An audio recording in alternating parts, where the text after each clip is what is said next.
Hello, thank you for clicking that link and joining me again today. I am so glad you did. My name is Dee, I am Fat Chick in a Barn, and we are talking about 1,000 Pound Best Friend Season 2, Episode 4, Taking the Long Way Home, and that's W-E-I-G-H. The show opens up with the besties going to get boba tea. I think Ashley may have been the only one who's had this, but she has news that she wants to share with everyone. And I actually just recently tried boba and I was a bit unsure if I liked it, so I think I'll need to give it another shot. It just seemed kind of strange to me. I like the just the tea itself, but I don't know about the boba part. And the one I had did not have little pearls that popped in your mouth or anything.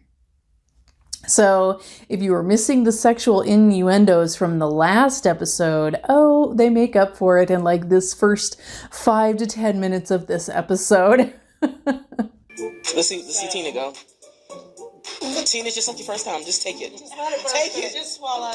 Look up so that you can open your throat. You'll be quiet for a minute. You let them splash open? Yeah. Or did you just swallow? It's good. It's okay. The taste is fine. The texture is woof. The texture was lifelike. Yeah, kind of, except they're not Y'all are really. horrible people. But I bet it tastes better. Oh, it does taste better. If it tasted like that, I would be okay every day. But What? The girls have mixed reviews on the tea. Ashley lets the girls know that she's lost her job due to her company downsizing, and all the girls are quick to jump in and help her, especially if she feels the need to go get a sheet cake, which is her drug of choice, so to speak. Then we cut to hotel life, and one of the kids goes in the bathroom, and he comes out, and apparently nobody heard him flush, so he left a floater. I don't really understand why this would happen, but I am also an old lady and not a child, so I don't know. At this point, after the kid leaves the bathroom, Tina has to go to the bathroom, and then Megan can't hold it, so she goes in the bathroom and goes in the shower.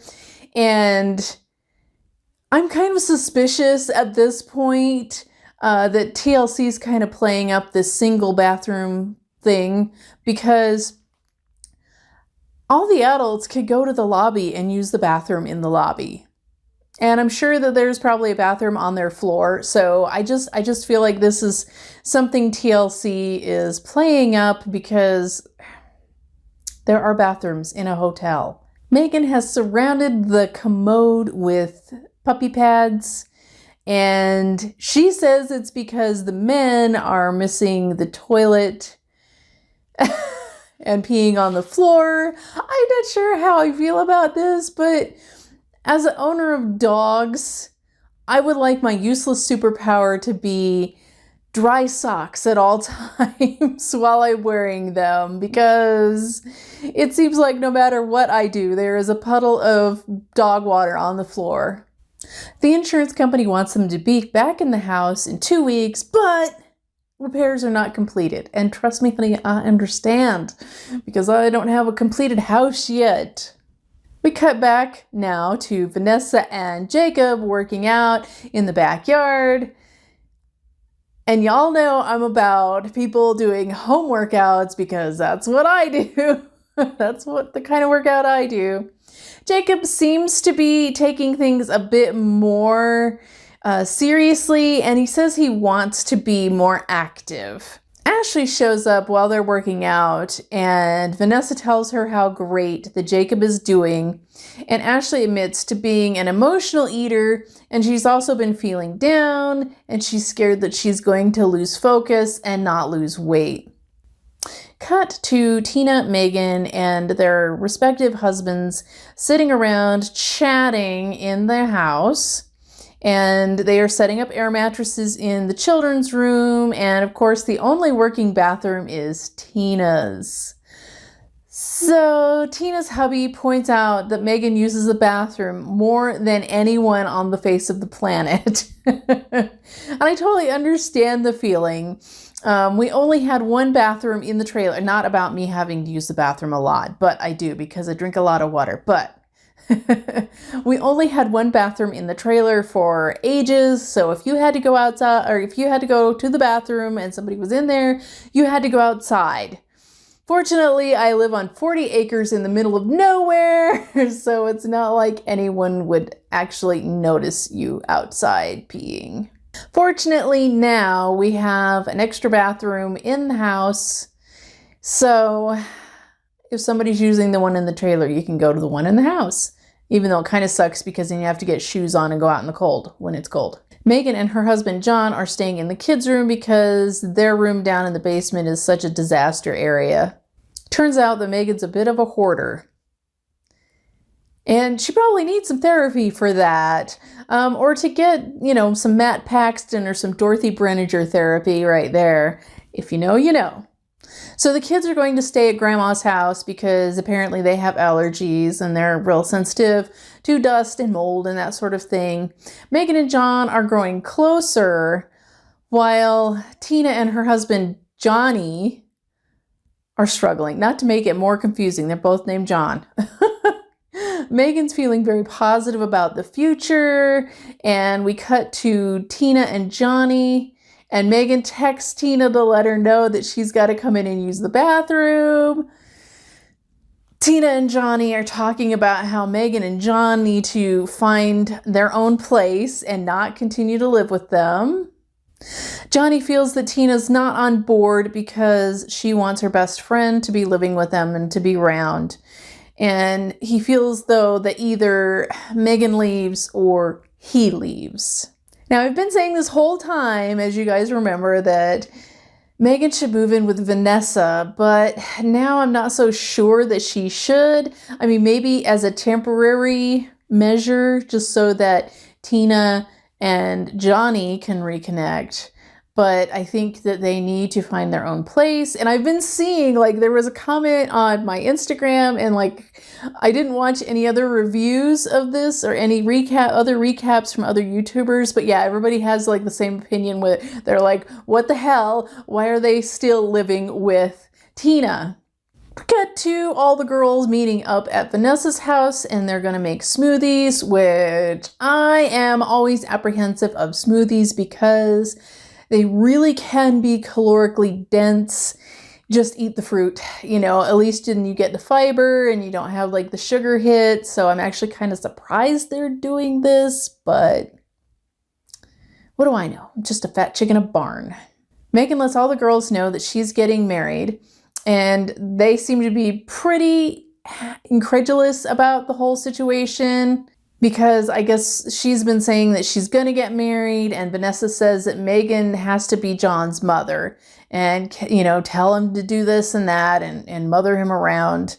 And Tina feels that John carrying Megan over the threshold of her house is not a good start to their life, which I kind of agree. They should get their own place to do that kind of thing.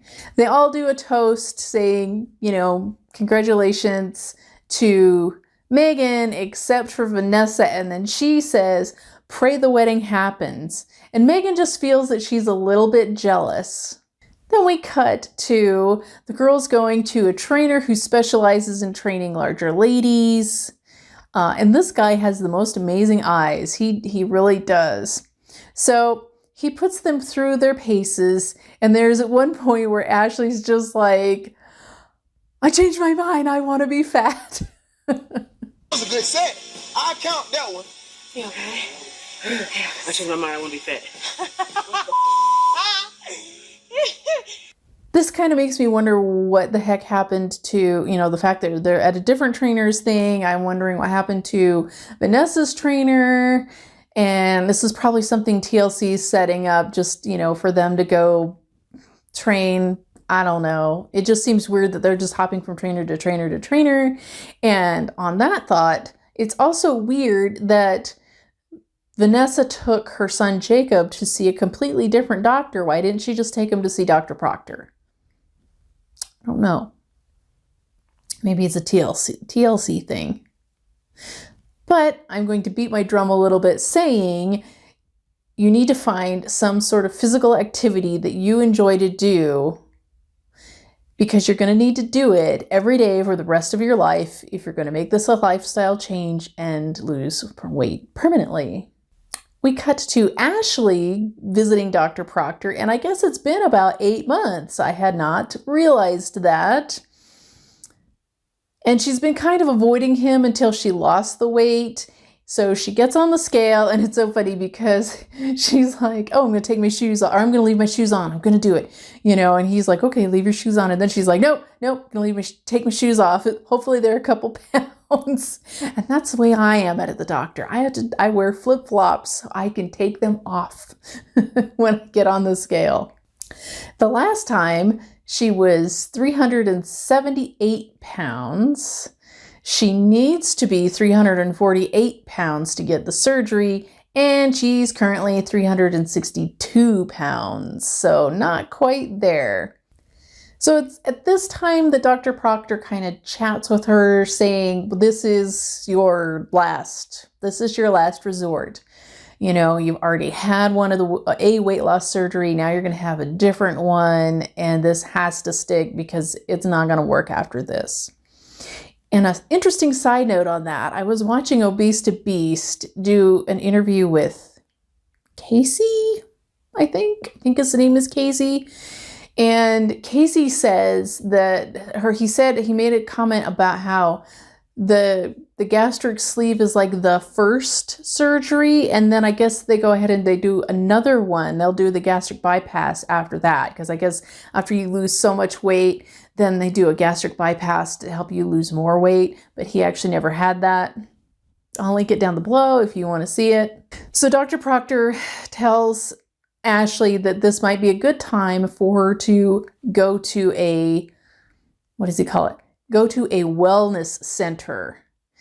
And so I think the thing everyone thinks of is like, yay, we're going to have massages and facials and it's going to be fun and relaxing. And no, I think it's going to be more like fat camp. So it's an intervention. And I honestly don't think I would have been as successful as I have been without having moved and completely changed like everything about my life. I don't think if I was living back in the valley where I was, that I would have been successful at all. I think I would have lost weight and gained it back. I really think moving and getting a complete change of scenery is really what has helped me. And with that, I don't usually talk about the scenes from the next episode, but yeah, it's a fat camp. It is definitely a fat camp, and I don't think they're going to have a good time, but we shall see, and hopefully I can get that video up pretty soon. With that, though, air hugs, and I am out.